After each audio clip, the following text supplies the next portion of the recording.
how could this be happening? What's going on? Questions that a lot of pilots in Ray Sebring's circumstances never get to answer.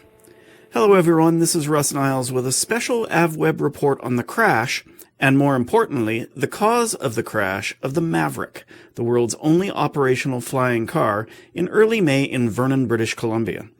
Thanks to onboard cameras and footage shot from the ground, Sebring, who along with a passenger suffered relatively minor injuries, now has those answers. Canada's Transportation Safety Board was so unfamiliar with the Maverick, it asked Sebring and Troy Townsend, the COO and chief test pilot for iTech, the aircraft's manufacturer, to conduct the accident investigation. They invited AVweb along. We have come to the point in this investigation process where thankfully we've learned some good lessons. We've thoroughly reviewed frame by frame the GoPro videos as well as looking our flight data that was recorded.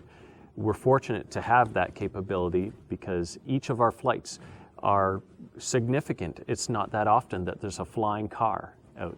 And this flight test did not go as planned.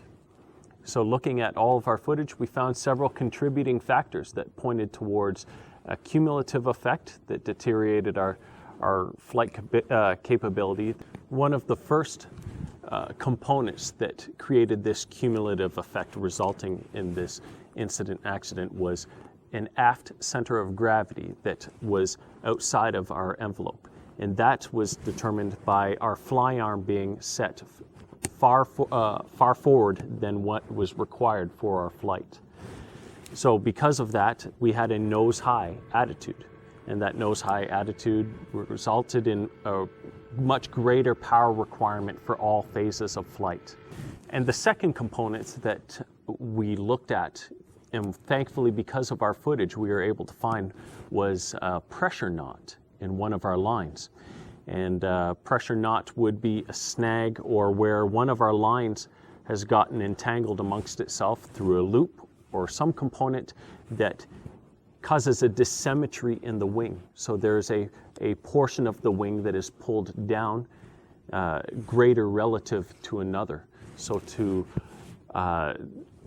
compensate for that dissymmetry that's in our wing, trim was used on the right-hand side. So trim on the right, dissymmetry on the left. Now all of a sudden we have a wing that's in a very dirty configuration and not as efficient in flying. So we had two components fighting against us. The effect of the distorted wing was apparent on takeoff as the Maverick heeled to the left and Sebring struggled to bring it back to runway heading. Still not sure what was wrong, he entered the pattern, but soon decided to head for the runway. That's when the third strike went against the Maverick. The aircraft made an uncommanded, very sharp left turn, spiraling towards the ground. And the response was immediate opposite control, full power. And we were able to recover coming out of that, but at a critically low altitude and with a very high sink rate. So at that point, it was a decision of where to direct the impact of the vehicle.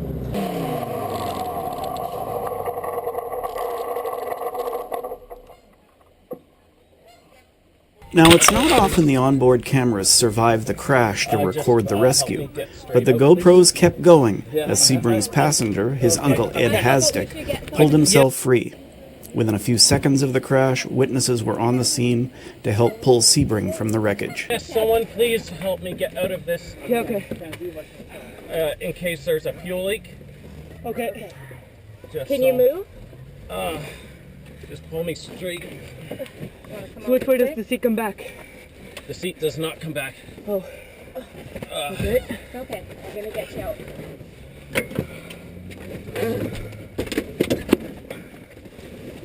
Okay. Oh, thank you. Oh. This has been Russ Niles reporting for AVweb from Vernon, British Columbia. Thanks for watching.